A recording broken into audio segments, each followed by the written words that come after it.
हम सारे लोग एक एक व्यक्ति इस विराट अस्तित्व का अंग है।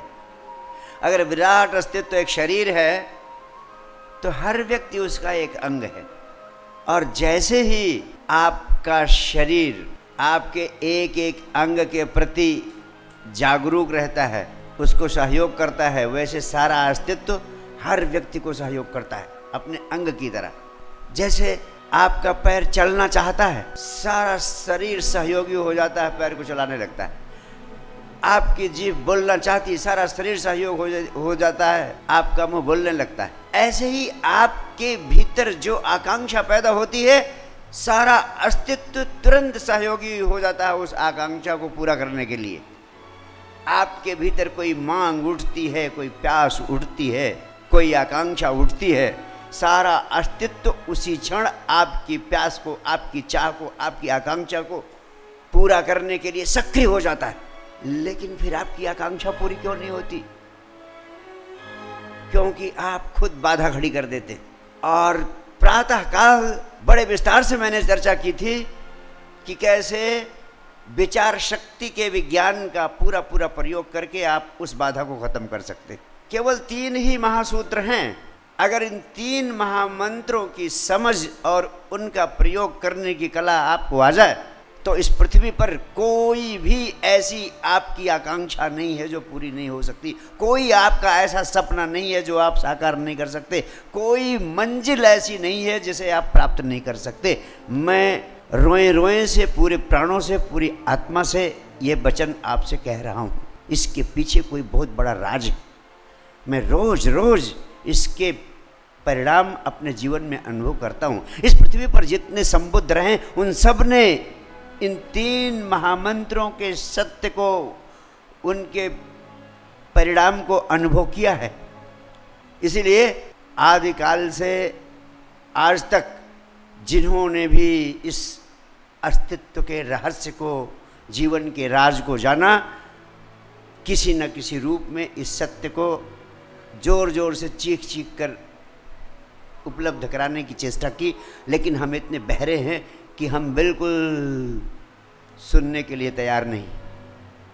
भाषा बहुत पुरानी हो गई है उन संदेशों की जो गीता, कुरान, बाइबिल, उपनिषद, वेद, पुराण आदि के माध्यम से कहे गए हैं। वो भाषा बहुत पुरानी हो गई है। आज के मनुष्य की समझ में वो भाषा नहीं आ सकती है। इसीलिए उस संदेश को मैं आज की 21वीं सदी की भाषा में नई मनुष्यता को उपलब्ध कराना चाहता हूँ।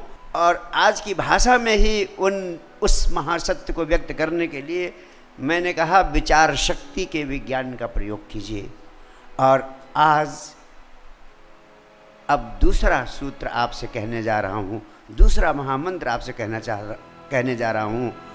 दूसरा महामंत्र है 24 घंटे तो दौड़ते रहते हैं आप। 24 घंटे दौड़ता रहता है आपका मन। 24 घंटे में सिर्फ आधे घंटे के लिए विचार शून्यता की अवस्था में होने का अभ्यास कीजिए। पहला महामंत्र विचार शक्ति के विज्ञान का प्रयोग कीजिए, यानी विचारों का प्रयोग करना है। दूसरा महामंत्र आधे घंटे के लिए विचार शून्यता की अवस्था में होने का अभ्यास करना है। मनुष्य के जीवन का सर्वाधिक महत्वपूर्ण राज आपसे कहना चाहता हूँ। इस जीवन में जो चीज़ें बहुत उपयोगी होती हैं, जिनके माध्यम से आप जिंदगी में बहुत कुछ पाते हुए अपनी मंजिल पर पहुँचना चाहते हैं, एक छोर पर उनका उपयोग करना जरूरी होता है और दूसरे छोर पर उनको छोड़ देना भी जरूरी होता है। उदाहरण के लिए, नदी के उस पार जाना चाहते हैं तो नाव का उपयोग करना पड़ेगा। लेकिन अगर नाव पर ही सवार रह गए तो कभी नदी के उस पार पहुंच सकते हैं? यस और नो? नो। अगर नदी के उस पार पहुंचना है तो नाव को छोड़ना भी ज़रूरी है। जैसे सीढ़ियों पर चढ़े बिना आप मकान की छत पर नहीं पहुंच सकते हैं, लेकिन अगर सीढ़ियों पर ही खड़े रह गए तो मकान की छत पर कभी नहीं पहुंच पाएंगे। जहां एक और सीढ़ियों को पकड़ना जरूरी है, वहीं दूसरी ओर मंजिल पर पहुंचने के लिए सीढ़ियों को छोड़ना भी जरूरी है। जीवन के सारे साधन एक सीमा पर पकड़ने और दूसरी सीमा पर छोड़ देने जरूरी होते हैं। कहते हैं 2 भिक्षु यात्रा पर थे। उन दोनों भिक्षुओं में हमेशा एक विवाद रहता था। एक कहता था पैसे कभी पास नहीं रखने चाहिए, पैसे ही जिंदगी में सभी समस्या की जड़ हैं और हर प्रकार के उपद्रव पैसों के कारण होते हैं, इसलिए पैसे पास में नहीं रखने चाहिए, धन ही सभी उपद्रवों के मूल। दूसरा कहता है नहीं, आप भौतिक संसार में रहते हैं, बिना पैसों की जिंदगी असंभव है, पैसे ज़रूर रखने चाहिए। कहते हैं दोनों फकीर यात्रा पर थे, तीर्थ यात्रा पर थे। रास्ते में कोई नदी पड़ती थी। नदी सामान्यतः छोटी नदी थी, बहुत थोड़ा सा पानी रहता था, चल के पार कर जाया करते थे। लेकिन अकस्मात बाढ़ आई और उस बाढ़ के कारण नदी पूर पर थी।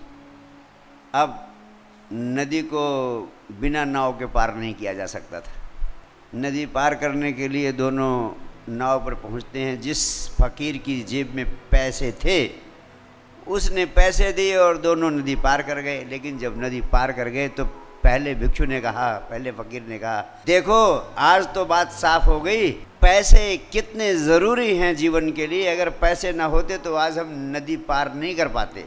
लेकिन दूसरे भिक्षु ने कहा, तुम ना समझ हो, तुम्हारे पास पैसे थे इसलिए तुम नदी नहीं पार कर पाए, वास्तव में पैसे का होना काम नहीं आया। तुम पैसे छोड़ सके, पैसे दे सके, इसलिए तुम नदी पार कर पाए। पैसे का होना नहीं, पैसे का छोड़ना काम आया। लेकिन मैं तुमसे पूछना चाहता हूँ, आप भी असमंजस में होंगे, सच्चाई क्या है? मैं सच्चाई आपसे कहना चाहता हूँ, पैसे का छोड़ना काम आया, लेकिन पैसे तभी छोड़े जा सकते हैं जब पैसे पहले पास में हों। पहले पैसे हो तभी पैसे छोड़े जा सकते हैं। यानी पहले विचार फिर निर्विचार, पहले विचार शक्ति का प्रयोग करने की कला और फिर निर्विचार होने की कला, विचार शून्यता की कला, तभी इस पार से उस पार पहुंच सकते हैं, यहाँ से वहाँ पहुंच सकते हैं जहाँ आप पहुँचना चाहते हैं, जो आपकी मंजिल है, उस चीज़ को पा सकते हैं जिसे आप पाना चाहते हैं, और वहाँ हो सकते हैं जहाँ आप होना चाहते हैं। You can be, you can do and you can have anything. And for that, first, application of the science of thought power, and second, being in a state of thoughtlessness at least for half an hour out of 24 hours of a day.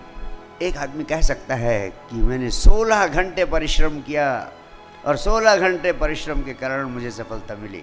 यानी एक आदमी कह सकता है, आचार्य जी कह रहे हैं, नरेंद्र मोदी जैसा कहते हैं कि 16 घंटे 24 घंटे में 16 घंटे 18 घंटे परिश्रम करता हूँ इसलिए मुझे सफलता मिलती। लेकिन समझदार आदमी कहेगा कि तुम 16 घंटे 18 घंटे परिश्रम तभी कर सकते हो जब 6 घंटे या 8 घंटे की गहरी नींद, गहरा विश्राम तुम्हें मिल जाए। 6 घंटे 8 घंटे की गहरी नींद के बिना 16 घंटे परिश्रम कर पाना असंभव है। तो 24 घंटे में आधे घंटे मस्तिष्क को विश्राम देने की कला आ जाए तो इस मस्तिष्क से असाधारण काम लेने में आपको सफलता मिलनी शुरू हो जाएगी। असाधारण, असंभव को संभव करने की सफलता आपको मिलने लगेगी। मस्तिष्क को आधे घंटे का विश्राम देने की कला आपको आ जाए, और उस आधे घंटे का विश्राम देने की कला, यही अध्यात्म जगत का प्राण है। आपसे कहूँ, आपका मस्तिष्क एक बायो कंप्यूटर की भांति है। इलेक्ट्रॉनिक कंप्यूटर और बायो कंप्यूटर में क्या डिफरेंस है? इलेक्ट्रॉनिक कंप्यूटर को जब आप चाहो स्विच ऑफ कर सकते हो। सोचिए, अगर इलेक्ट्रॉनिक कंप्यूटर लगातार काम करता रहे तो एकाएक उसमें वायरस आ जाएगा, बेकार आ जाएगा, गड़बड़ हो जाएगा, गर्म हो जाएगा, काम करना बंद कर देगा। और आपका मस्तिष्क कितना बड़ा बायो कंप्यूटर है, जब से आप पैदा हुए हैं, जब से समझदार हुए हैं, लगातार ये निरंतर काम कर रहा है, एक क्षण को भी रुकता नहीं। मेडिकल साइंस की रिसर्च कहती है जब आप सो रहे होते हैं, इलेक्ट्रोमैग्नेटिक वेव्स लगा कर देखी गई, वैज्ञानिक परीक्षणों में पाया गया कि तब भी आपका ब्रेन फंक्शन करता रहता है, यानी आप सोच विचार में लगे रहते। केवल 1 से 3 मिनट का समय होता है जब आप का मस्तिष्क विश्राम में होता है, उसी के कारण आपको पूरी ताजगी मिल जाती है सोने की, जिसको आप 8 घंटे 6 घंटे की नींद कहते हैं। यानी ये मस्तिष्क आपका कितना अद्भुत है कि 70 साल 80 साल 90 साल तक लगातार बिना विश्राम लिए काम करता रहता है। दुनिया में पहली कौम है हम जिसने इस अद्भुत सत्य को जाना कि मस्तिष्क को अगर विश्राम देने की कला आ जाए तो हम इस जीवन में असाधारण असंभव चीज को भी संभव कर सकते। इस जीवन में सबसे असाधारण सबसे कठिन काम, असंभव सा काम क्या है? परम आनंद, कभी भंग न होने वाला आनंद, शाश्वत आनंद, यानी परमात्मा को प्राप्त कर पाना। अध्यात्म के वैज्ञानिकों ने कहा ये कला आपको आ जाए तो इसी का उपयोग करके आप शाश्वत आनंद, परम आनंद यानी परमात्मा को भी उपलब्ध हो सकते हैं। फिर भौतिक जगत की चीज़ें तो बहुत छोटी छोटी चीज़ें हैं, वो तो आप खेल खेल में पा सकते हैं, अगर यही मस्तिष्क को विश्राम देने की कला आपको आ जाए। यही जैसे इलेक्ट्रॉनिक कंप्यूटर को आप स्विच ऑफ कर देते हैं, वैसे इस बायो कंप्यूटर ब्रेन को भी अगर आपको थोड़े समय के लिए स्विच ऑफ करने की टेक्निक आ जाए तो आप इस मस्तिष्क का असाधारण उपयोग कर सकते हैं। और इस मस्तिष्क को स्विच ऑफ करने की टेक्निक का नाम है ध्यान। ध्यान ध्यान, इसीलिए मैं कहता हूँ ध्यान है तो सब कुछ, ध्यान नहीं तो कुछ भी नहीं। आपको पता है भारतवर्ष को जगत गुरु कहे जाने के पीछे सबसे बड़ा राज क्या था? उसके पीछे सिर्फ यही राज था।